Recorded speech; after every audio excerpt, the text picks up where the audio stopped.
Olá família, vamos para mais um evangelho. 13º capítulo, moral estranha. Os tópicos desse capítulo são: aborrecer pai e mãe, abandonar pai, mãe e filhos, deixar os mortos enterrar os seus mortos, não vim trazer a paz, mas a espada. Este capítulo, o título já deixa bem claro, moral estranha, que são alguns trechos da Bíblia e que, se levasse ao pé da letra, literalmente, a parábola, ficaria muito estranho dizer que foi pronunciada por Cristo, que tinha uma pregação de amor ao próximo, né, de pacificador.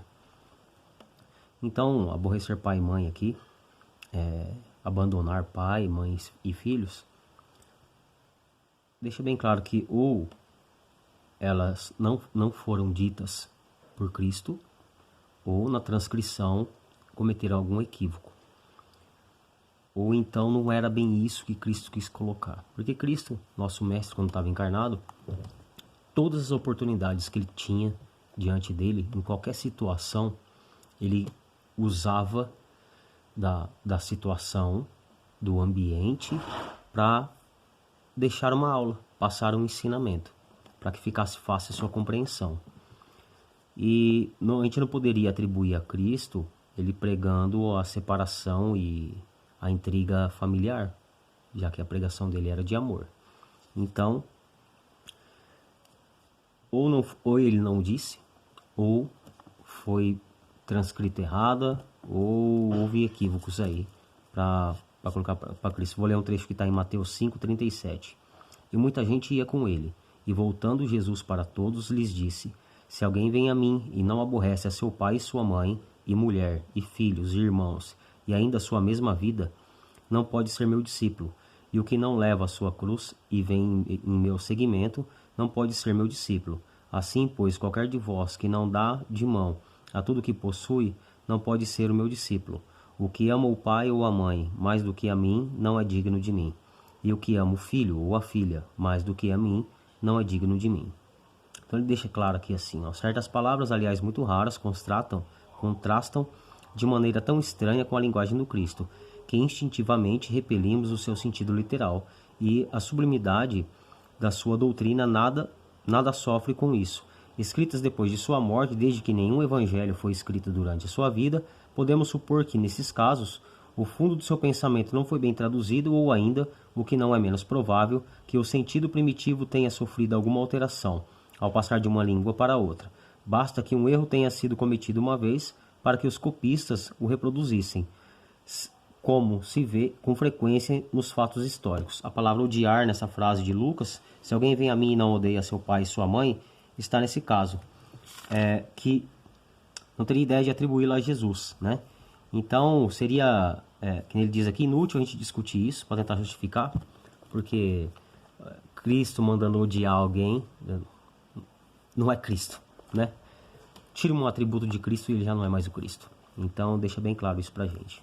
E aqui tem o outro trecho, deixar os mortos enterrar os seus mortos, que Cristo também usou, né?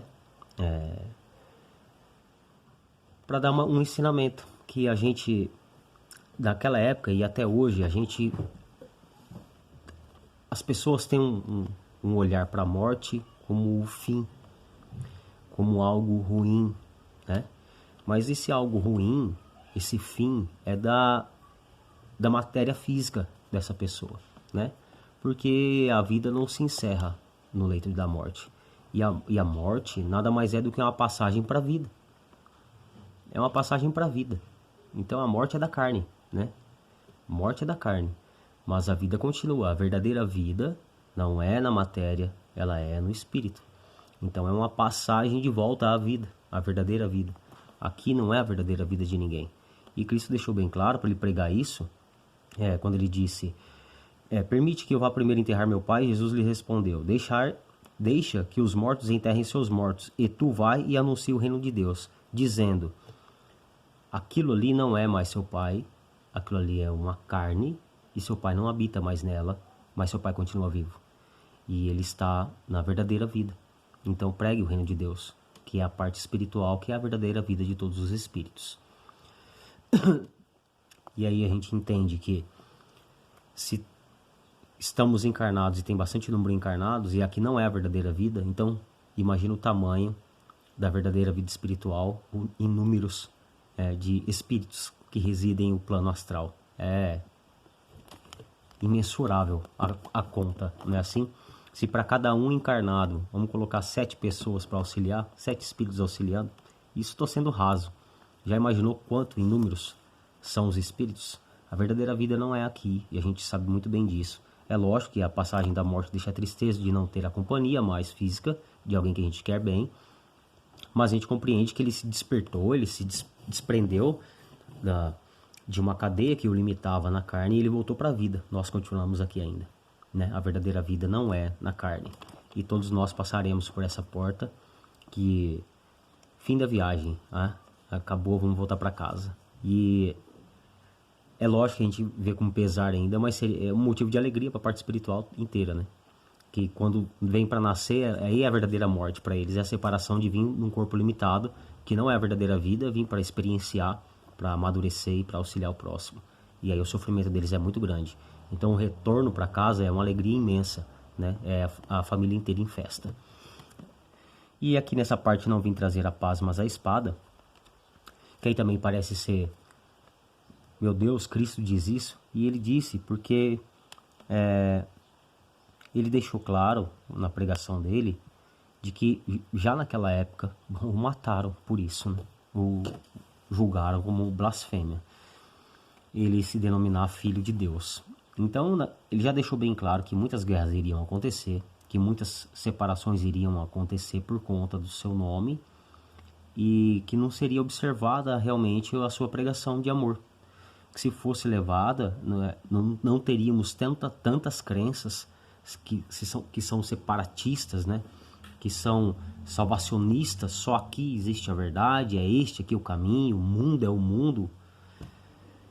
E quando na verdade a pregação dele era de harmonia, era de amizade, era de amor ao próximo, de auxílio mútuo e não de separação. E aí o homem, como tudo que ele põe a mão, ele quer dar um jeito de mudar as coisas segundo a sua vontade, fizeram isso. Transformaram várias crenças, né, vindo de uma mesma fonte, que seria maravilhoso levada a sério, porque imagina, um monte de crenças, todas seguindo os ensinamentos de Cristo, que é o amor ao próximo, seria maravilhoso, teríamos mais harmonia entre os seres. Mas, segundo a limitação do homem, pegaram uma parte e falaram essa aqui é a que leva aos céus, o outro pegou outra, quando na verdade a pregação de Cristo era o amor, ele não deixou nenhuma crença relacionada, levada à salvação. A salvação é a caridade. É amar a Deus sobre todas as coisas, a teu próximo como a ti mesmo. Fora da caridade, não há salvação. Melhoramento do homem, se amando, edificando a paz que habita dentro, auxiliando o seu próximo a melhorar o seu caminho, a alcançar a luz também. E essa é a verdadeira crença. Nós somos umbandistas, sim, somos umbandistas. Temos este meio de nos ligarmos a Deus, de auxiliar o nosso próximo a encontrar e despertar a fé dentro dele mesmo, a fim de que ele descubra que ele mesmo, ele tem a capacidade de melhorar, de produzir coisas maravilhosas para a sua própria vida, né? Mas é uma crença que eu sou muito feliz por fazer parte dela, como acho que todos nós, porque é uma crença que nos dá muita liberdade, que nos insiste em nos auxiliar, em sacudir a gente, a fim de que a gente se liberte e não que a gente se limite. É uma crença com muita razão, com muita coerência, que nos traz a verdade, o despertar da nossa capacidade, da capacidade que nós temos, com responsabilidade, para que a gente consiga alcançar o melhoramento moral dentro e a caridade fora. Então Cristo já deixou bem claro isso, que ia dar ruim. Se naquela época deu ruim, hoje também daria. Se Cristo voltasse hoje, seria guerra.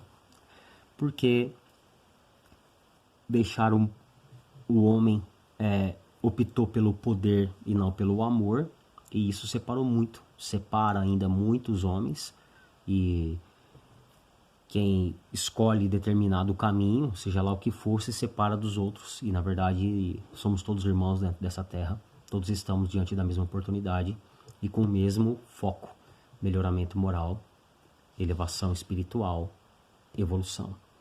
E a evolução se dá em busca do amor, do conhecimento de nós mesmos, de melhorar nossas práticas e nossas ações, a fim de que a gente aumente a nossa fé, a nossa paz que habita dentro, para que a gente seja mais caridoso, amoroso, mais calmo, que a gente consiga auxiliar, que a gente desperte a empatia dentro de nós, entendendo que somos todos uma grande família e que sim, é uma troca maravilhosa estar encarnado, que com quem sabe a gente aprende, com quem não sabe a gente auxilia. E Cristo já sabia que isso não ia acontecer tão simplesmente, né? E que muita guerra viria. E colocaram o nome dele, mas isso não o difamou, porque essa não era a verdade que ele pregou. Ele pregou o amor, o respeito, a tolerância, e não a ignorância, o ódio e a raiva. Aconselho que todos façam a leitura, família. É muito bom ler o Evangelho, esclarece muita coisa pra gente, né? E que faz a gente manter nosso foco e buscando sim tudo que a gente possa aumentar nosso intelecto e a nossa compreensão sobre a verdadeira vida, que é espiritual, entendendo assim as provas e as coisas que acontecem conosco, estando limitados encarnados. É uma leitura maravilhosa que não faz mal para ninguém, e eu aconselho sim fazer essa leitura, porque já estamos na 6ª parte. Então agora, como vocês perceberam, a mãe optou para mim dar aula na segunda-feira, me deu umas folgas aí, né? E a aula dela na terça. Então a gente tem material de estudo para uma semana. E não se limitem, não se limitem. Eu já falei 6 vezes sobre esse capítulo aqui e eu tô dando uma pincelada sobre ele. Porque se a gente pegar um tópico só de cada capítulo do Evangelho, sai um livro, porque é uma coisa ligando a outra e a gente vai longe. Eu não opto por fazer isso aqui, tento manter a base simples em cima do Evangelho, porque senão eu vou acabar indo para Nárnia e não são todos que vão acompanhar. E a intenção não é essa, a intenção não é perturbar, é esclarecer e não gerar mais dúvidas ainda. Mas a aula é de acordo com o aluno, então que cada um de vocês se comprometam ao estudo segundo a sua vontade, porque é interessante demais. E a gente não precisa de se limitar na leitura, porque quanto mais aumenta a nossa compreensão, maiores são as ligações que nós fazemos diante de qualquer situação. Então, a gente pega um capítulo do Evangelho e muitas coisas se ligam. Nós fazemos parte de uma crença espiritual, família. Somos auxiliados pela espiritualidade diretamente. E isso nos expande demais nosso campo de perspectiva e faz que a gente faça ligações muito além do que está aqui, tá bom?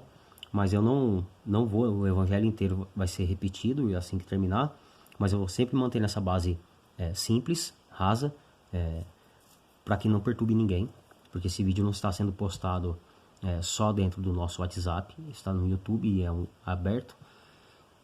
E eu não sou doutor, não sou preparado para isso, para palestrar assim, né? Estou aqui tentando me desenvolver para conseguir gravar um vídeo que fique legal, que auxilie, mas a intenção não é perturbar e não é bagunçar a cabeça de ninguém, tá? Então é isso. Muitíssimo obrigado pela oportunidade de estudo, que Deus abençoe a todos e até semana que vem. Muitíssimo obrigado.